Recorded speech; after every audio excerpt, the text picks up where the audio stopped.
Good evening students, hope you all are fine.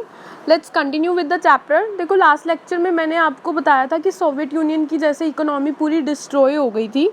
उसके बाद यहाँ पे हम शॉक थेरेपी मॉडल के बारे में पढ़ा था कि वर्ल्ड बैंक और IMF वो लोग शॉक थेरेपी मॉडल लाते हैं सोवियत यूनियन वाली कंट्रीज़ में और जो उनके आसपास की कंट्रीज़ थी वहाँ में. अब उस सोवियत यूनियन में क्यों लाई शॉक थेरेपी मॉडल और ये क्या था शॉक थेरेपी मॉडल, ये मैं आपको एक्सप्लेन कर चुकी हूँ. ये उन इकोनॉमीज़ में आया था कि जब हमने समाजवादी को पूंजीवाद में पूरा कन्वर्ट किया था, यानी कि सोशलिस्ट को प्राइवेटाइजेशन में कन्वर्ट कर दिया गया था. और ऐसा क्यों किया था? ऐसा इसलिए किया था क्योंकि जो गवर्नमेंट था, सेक्टर था, वो पूरा डूब चुका था, वो पूरा ख़राब हो चुका था, डेवलपमेंट नहीं हो रही थी.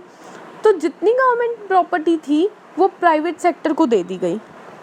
ठीक है, उन सब के वाउचर्स सब लोगों को बांटे गए और कुछ लोगों ने उस वाउचर्स को भी ब्लैक मार्केट में बेच दिया क्योंकि उनको पैसे चाहिए थे. ठीक है.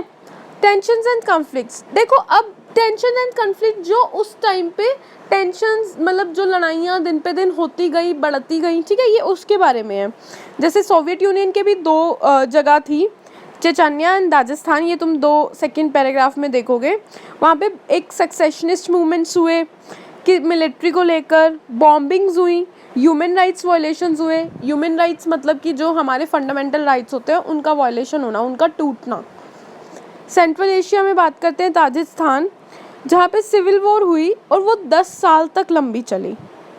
मतलब किसी ना किसी चीज़ को लेकर वहाँ पे सिविल वॉर हो रही थी. In Azerbaijan province, Nagorno, Karabakh, some local Americans want to succeed and join Armenia. देखो, जो Nagorno Karabakh, some local Armenians want to succeed and join Armenia. बहुत सारे ऐसे लोकल एरियाज थे वहाँ के जो आर्मीनिया कंट्री को ज्वाइन करना चाहते थे. In Georgia the demand for independence has come from 2 provinces resulting in a civil war. मतलब जैसे ऐसे देखो कैसे लड़ाई मैं बताती हूँ. जैसे क्या होता है जब बिटवीन दो शहरों में ऐसी लड़ाई हो जाती है, सक्सेशनिस्ट मूवमेंट उनको कहते हैं, कि वो बिल्कुल ऐसी लड़ाई कर देते हैं कि हमें एक सेपरेट अपना नेशन चाहिए, हमें सेपरेट अपनी जगह चाहिए. तो वो बिल्कुल उस पूरे देश से लड़ाई कर लेते हैं कि हमें तो चाहिए. ठीक है. जैसे कि इंडिया में से पाकिस्तान, हिंदुस्तान में से पाकिस्तान अलग हुआ था उस टाइम पे. ठीक है. तो उसको हमने बोला था दैट वाज द सक्सेशनिस्ट मूवमेंट, कि उससे पहले जो लड़ाइयाँ होती थी, जो मुस्लिम्स कहते थे हमें आज़ादी चाहिए, तो मुस्लिम्स को हमने जो एक सक्सेशनिस्ट मूवमेंट के तौर पे उनको वो बना के दिया. और भी हमारे बहुत सारे ऐसे स्टेट्स थे जहाँ पे बहुत सारे सक्सेशनिस्ट मूवमेंट हुए थे. जैसे 1980s में बात करते हैं, पंजाब. जो पंजाब है वो चाहता था इंडिया से बिल्कुल अलग होना. वो चाहता था कि हमारे जो सिख थे वो चाहते थे सरदार सारे एक उनका अलग से देश हो जिसका नाम वो रखे खालिस्तान. पर उनका सक्सेसफुल नहीं हो पाया. क्यों? क्योंकि वहाँ की जब गवर्नमेंट गई तो उन्होंने उनके साथ नेगोशिएट कर लिया, समझौता कर लिया कि हम तुम्हें एक नया देश बनाकर नहीं दे सकते. ठीक है. दे वर मूवमेंट्स अगेंस्ट. तो वैसे ही सक्सेशनिस्ट मूवमेंट होते हैं और भी अलग अलग देशों में जो ये डिमांड करते हैं कि हमें खुद का एक अलग से देश चाहिए. There are movements against the existing regime in Ukraine, Georgia. देखो, अब जो ये मूवमेंट्स थे ये किसके थे? यूक्रेन में, Rajasthan and Georgia. Countries and provinces are fighting over river waters. बहुत सारी कंट्रीज ऐसी भी थी जो पानी के ऊपर लड़ाई कर रही थी, रिवर्स के ऊपर. जैसे रिवर्स के ऊपर, बहुत वाटर रिसोर्सेज के ऊपर बहुत लड़ाइयाँ हुई हैं. जैसे हमारे देश में भी इवन लड़ाइयाँ हुई हैं वाटर रिवर्स को लेकर, कि जो जैसे मान लो पानी जहाँ से फ्लो करता है ऊपर की साइड से नीचे आता है, जो ऊपर वाली कंट्रीज़ हैं वो पानी अपनी सारी साइड ले लेते हैं, तो जो लेवल बचता है पानी का वो कम लेवल में हो जाता है. तो जब नीचे वाली कंट्रीज़ उसको यूज़ करने लगती हैं तो उनको लगता है कि हमारे लिए पानी बहुत कम बच रहा है. ठीक है. तो इस बात पे भी बहुत लड़ाइयाँ हुई हैं. All this has led to inability making life difficult for ordinary citizen. बहुत सारे देशों में बहुत लड़ाइयाँ चलती गई हैं. इसकी वजह से सिर्फ एक चीज़ हुई है, जो ऑर्डिनरी सिटीज़न होते हैं, जो ऑर्डिनरी पीपल होते हैं वो परेशान होते हैं और वही ये सब झेलते हैं. The central Asian republics are areas with vast hydrocarbon resources and which have brought them economic benefit. Central Asia has also become a zone of competition between outside powers and oil companies. देखो जो central Asia है वो बहुत एक zone बन गया था जहाँ पे कंपटीशन होता था बाहर की पावर्स से और ऑयल कंपनीज का, क्योंकि वहाँ से ही बहुत सारा ऑयल जो है यूज होता है. The region is to next to Russia, China, Afghanistan and Pakistan.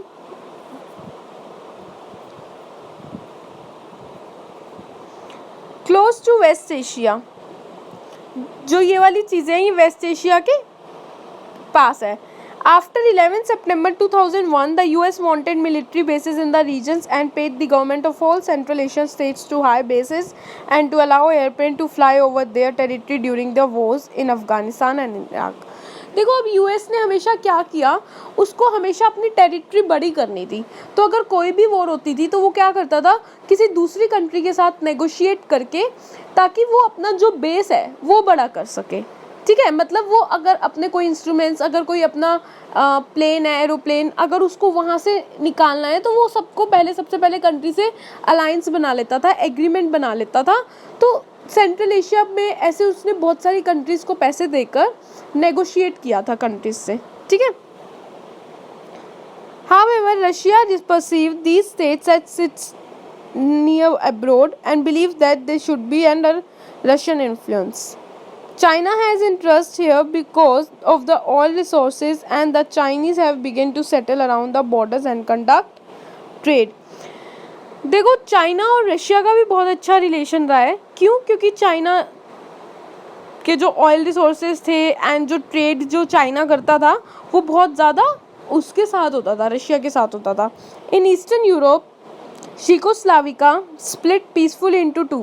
अब देखो ईस्टर्न यूरोप की बात आते हैं. जो यूरोप की जो ईस्ट साइड है, जो शीकोस्लाविका कंट्री थी, वो 2 पार्ट्स में डिवाइड हुआ with in the Czechs and Slovaks forming the independent countries. अब ये 2 कंट्रीज बन गई. But the most severe conflict took place in the Balkan republics of Yugoslavia. अब यूगोस्लाविया की बात करते हैं तो वहाँ पे बहुत गंदा एक लड़ाई हुई थी जो बाल्कन्स रिपब्लिक को लेकर हुई. After 1991 it broke apart with several provinces like Croatia. बहुत लड़ाइयाँ होने के बाद ये कौन सी कंट्रीज में डिवाइड हुआ? Croatia, Slovenia and Bosnia and Herzegovina. ये 4 कंट्रीज में यूगोस्लाविका डिवाइड हो गया. कौन कौन सी? Croatia, Croatia, Slovenia, Bosnia and Herzegovina. Clear? Declaring independence. इन चारों को इंडिपेंडेंस मिली. Ethnic Serbs oppose this and a massacre of non Serb Bosnians followed. The NATO intervention and the bombing of Yugoslavia followed the inter ethnic civil war. देखो हर country की बात बता रहा है कि हर कंट्रीज में कुछ ना कुछ लड़ाई हुई जिसकी वजह से सारी कंट्रीज किसी ना किसी पार्ट्स में डिवाइड होकर अपनी नई नई कंट्रीज में उन्होंने भाग ले लिया. जैसे कि बात करते हैं इंडिया. अब हिंदुस्तान भी तो पाकिस्तान से अलग हुआ था. मतलब पाकिस्तान और इंडिया पहले हिंदुस्तान ही था. पाकिस्तान कहाँ से निकला? इंडिया से ही निकला. तो ऐसे बहुत सी बड़ी बड़ी भी कंट्रीज़ हैं जहाँ पे ऐसे ही लड़ाइयाँ हुई हैं और वो बहुत सारी डिफरेंट कंट्रीज़ में डिवाइड हो गया है. ठीक है. India and the post communist countries. अब इंडिया की बात करते हैं और उन कंट्रीज़ की जो पोस्ट कम्युनिस्ट कंट्रीज़ थी. कम्युनिज्म तो पता ही है तुम्हें, लाइक कम्युनिज्म पे ही ऑलमोस्ट पूरा सब कुछ. India has maintain good relation with all post communist countries. देखो इंडिया ने बहुत अच्छे रिलेशंस अपने मेंटेन किए हैं किससे? पोस्ट कम्युनिस्ट कंट्रीज से. But the strongest relations are still with those between India. India और रशिया का बहुत अच्छा रिलेशंस रहा है हमेशा से ही. India's relations with Russia are an important aspect of India's foreign policy. Indo Russian relations uh. Indo Russian relations बहुत फेमस भी था. Embedded in a history of trust and common interest. क्योंकि बहुत सारी चीज़ें शेयर करी हैं रशिया ने और इंडिया ने. Indian heroes from Raj Kapoor to Amitabh Bachchan are household names in Russia and many post Soviet countries. One can hear Hindi film songs all over the region and India is a part of popular memory. Russia में India की बहुत सारी चीज़ें share की गई हैं. मतलब वो कह रहे हैं इवन कि वहाँ पे इंडियन हीरोज़ के नाम तक लोगों को पता है. ठीक है. Russia and India share a vision of A multipolar world. Word by means a multipolar world. is multipolar world order is a coexistence of several powers in the international। देखो, अब मैंने तुम्हें आपको बाइपोलर का मतलब बताया था, ठीक है ना। बाइपोलैरिटी मतलब बाइपोलर, दो पोलर, दो इंपॉर्टेंट पोलर, सोवियत यूनियन और यूएस जब उस टाइम पे था। उसके बाद मल्टीपोलर का क्या हुआ? मल्टीपोलर का ये मतलब हो गया कि बहुत सारे, ठीक है। तो वो कह रहे हैं is the coexistence of several powers in the international system, की इंटरनेशनल सिस्टम में बहुत सारे पावर्स का होना। In the collective security in which an attack on one country is regarded as a threat to all country and requires a collective response. कि मतलब मान लो multipolar word का ये मतलब है कि इंडिया और रशिया ने मल्टीपोलर वर्ड में एक दूसरे की बहुत हेल्प करी है। मल्टीपोलर वर्ड का ये मतलब होता है कि अब जैसे यूनाइटेड नेशंस हैं, ठीक है, यूनाइटेड नेशंस के ऑलमोस्ट सारी कंट्रीज, सारे मेंबर्स हैं, ठीक है।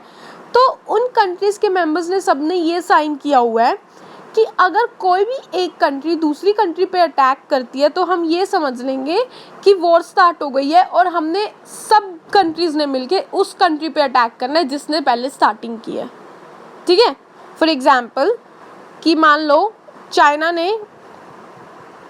इंडिया पे अटैक किया, ठीक है। तो अब जितने यूएस है, बाकी जितने यूएस यूएन के मेंबर्स हैं, वो ये मांग लेंगे कि वॉर स्टार्ट हो गई है और इन सब कंट्रीज़ को चाइना के अगेंस्ट यानी कि हमारे साथ लड़ना है, ठीक है। तो ये होता है मल्टीपोलर।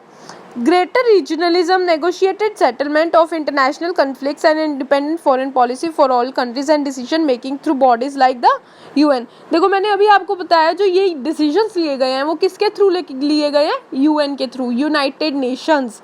यूनाइटेड नेशंस एक तरह का ऑर्गेनाइजेशन है, मतलब कि उसमें सारी कंट्रीज़ के सब मेंबर्स हैं, सब कंट्रीज़ के सारे मेंबर्स हैं जो किसी ना किसी चीज़ को इंटरनेशनली बैठ के कोई ना कोई डिसीजन लेते हैं। Clear? That should be strengthen, democratised and empowered. कि हम कैसे मोर मतलब ये जो बोलते हैं कि ये इंटरनेशनल सिस्टम है, ये सब को है, ये कहाँ से निकलता है?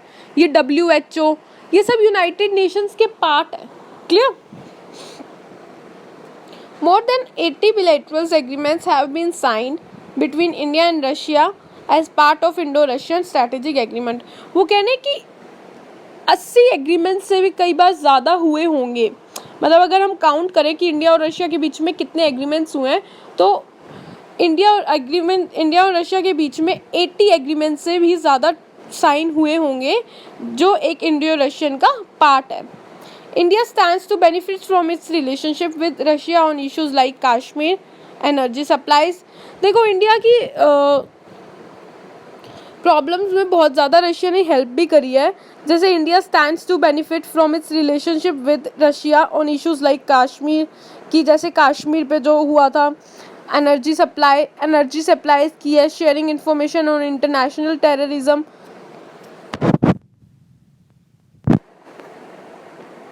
एसेस टू सेंट्रल एशिया, मतलब इंफॉर्मेशन एक्सचेंज करना, ये सब कुछ। Balancing in relations with China. Russia stands to benefit from this relationship because India is the second largest arms market for Russia। Mainly इसमें ये बता रखा है, इंडिया और रशिया का रिलेशनशिप बता रखा है कि उनका बहुत ज़्यादा स्ट्रॉन्ग रिलेशनशिप था, बहुत ज़्यादा सेगमेंट्स थे और उसके बीच में रशिया ने कैसे कैसे इंडिया की हेल्प की है, ठीक है। The Indian military gets more of its hardware from Russia since India is an oil importing nation. Russia is important to India and has repeatedly come to the assistance of India during its oil crisis। India में भी जब oil crisis हुए तो Russia ने बहुत ज़्यादा help भी की तब भी। India is seeking to increase is energy imports from Russia. Russia से उसने बहुत ज़्यादा इम्पोर्ट्स भी किए। And the republic of Kazakhstan and Turkmenistan. Cooperation with these republics include partnership and investment of fields. इनके साथ इन्होंने बहुत ज़्यादा ऑयल फील्ड्स की पार्टनरशिप रखी है, मतलब जो टर्कमेनिस्तान है और काजाकिस्तान है, ऑयल फील्ड्स की पार्टनरशिप मतलब ऑयल एक्सचेंज करने की। Clear? Russia is important for India's nuclear energies plan and assisted India space industry by giving for example the cryogenic rocket when India needed it. देखो Russia ने ये इतनी भी help की है कि बहुत सारी जो इम्पोर्टेंट प्लान्स हैं वो इंडिया को बताए हैं। जो न्यूक्लियर एनर्जी जब इंडिया ने डेवलप करनी थी उस टाइम पे बहुत हेल्प की थी। तो अगर कोई रॉकेट चाहिए था तो वो इंडिया को प्रोवाइड किया।